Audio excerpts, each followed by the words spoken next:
খুচরো কিছু কথা বলি, হয়তোবা কারো কাজে লাগবে, না হলে ভালো লাগতে পারে।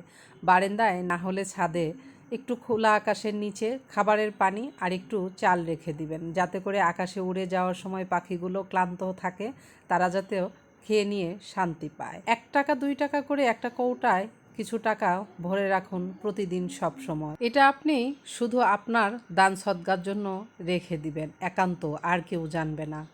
যখন দেখবেন খুব খারাপ লাগছে, সময়টা ভালো যাচ্ছে না, কারোর সঙ্গে কথা বললে হয়তোবা ভালো লাগবে, তখনই 2 রাকাত নফল নামাজ পড়ে নেন।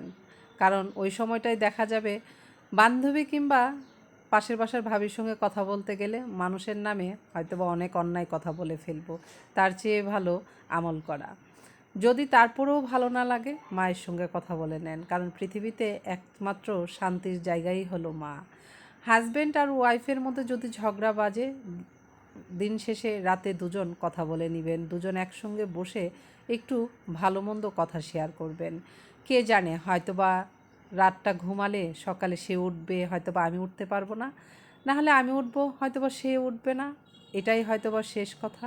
সেহেতু মলমালিন্য, ঝগড়া কখনোই দীর্ঘ সময়ের জন্য রাখবেন না। আত্মীয় স্বজন কারোর সঙ্গে অনেক দিন কথা হচ্ছে না, সময় পাইলে 5 মিনিট কথা বলে নেন, হয়তোবা এটাও শেষ কথা হতে পারে। কাছের মানুষদের সঙ্গে কোনো কিছু নিয়ে ঝগড়াঝাটি হচ্ছে, তারপরেও কথা বলে নেন, কারণ সম্পর্ক নষ্টকারীকে আল্লাহ নিজেই পছন্দ করেন না। সেহেতু সময় পাইলে সঠিক সময়ে সঠিক কাজটা সঠিক টাইমে করে নেবেন, দেখবেন আপনি সব সময় শান্তি পাচ্ছেন। চোখ বন্ধ করে কখনো কাউকে বিশ্বাস করবেন না, তাহলে সে আপনাকে অন্ধকারেই ফেলে যাবে। চোখ খোলা রেখে সম্পর্ক এবং বিশ্বাস করবেন, তাহলে তার দোষগুণগুলি আপনি দেখতে পারবেন, আপনি সচেতন হতে পারবেন। ভালো থাকবেন সবাই। ভিডিওটা ভালো লাগলে কমেন্ট শেয়ার করবেন। আল্লাহ হাফেজ।